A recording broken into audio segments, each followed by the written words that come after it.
You are listening to Connection Quest, where every episode is a heartwarming journey to unravel the mysteries of love, intimacy, and the art of meaningful relationships. Join Miku as he explores the real, sometimes messy, always meaningful paths to building stronger, more vibrant romantic bonds. Forget quick fixes. We're digging into the heart of connection, understanding, communication, intimacy, and growing together. Ready to deepen your relationship journey? Let's begin. Hello, everyone, and welcome to another episode of Connection Quest.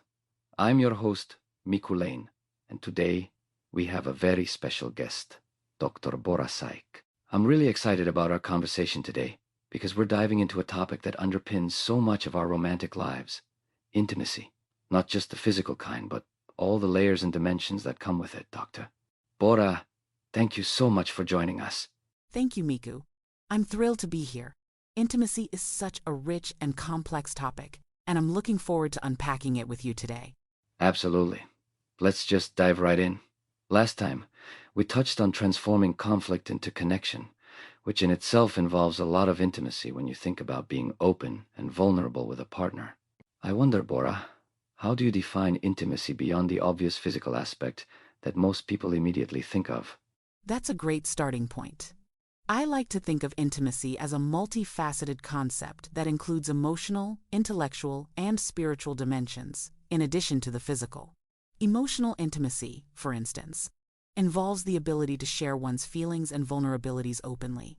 Intellectual intimacy is about being able to share ideas and thoughts, engaging in discussions that stimulate both partners' minds. And then there's spiritual intimacy, which connects you on a deeper level of values and beliefs. It's really about creating bonds across these different planes. I love that, especially the part about intellectual intimacy.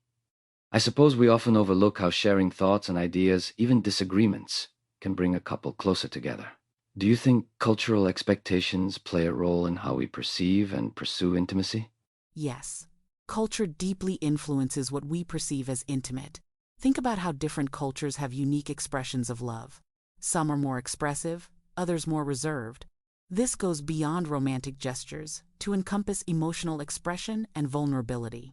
In cultures that value stoicism, showing emotion can be perceived as a lack of self-control rather than a pathway to deep connection. That's a really interesting point.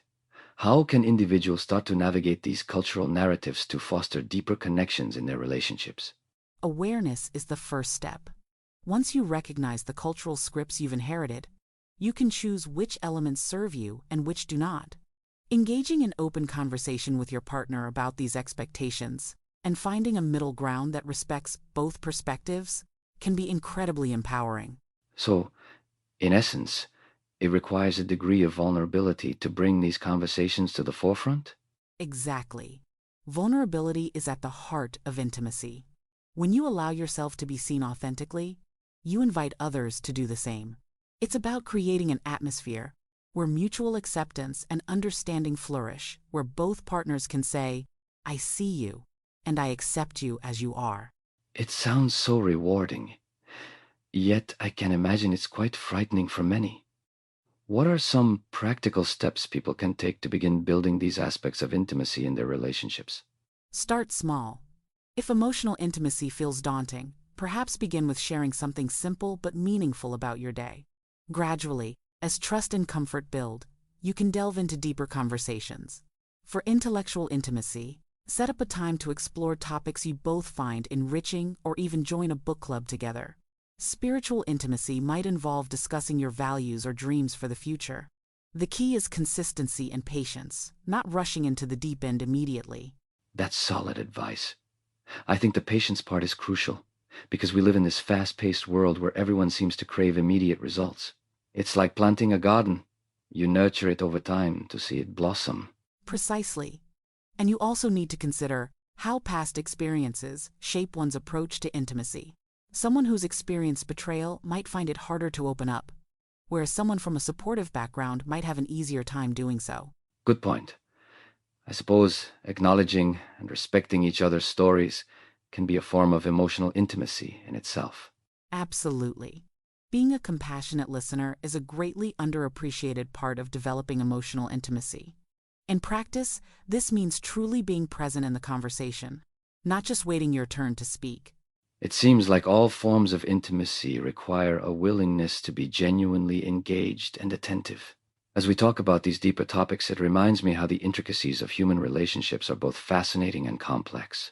Do you have any final thoughts or advice for our listeners looking to deepen their intimacy with their partners?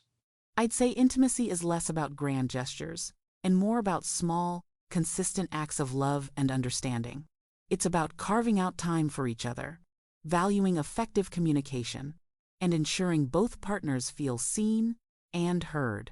Above all, remember that intimacy is a journey, not a destination, and it evolves as your relationship grows. Thank you for that, Bora. It's been genuinely enlightening. And thank you to our listeners for joining us today. We hope you've taken some valuable insights from this discussion. Until next time, keep nurturing those connections. Thank you, Miku. It's been a pleasure discussing these vital aspects of intimacy. I hope our conversation today has inspired listeners to explore and enjoy all facets of intimacy in their own lives.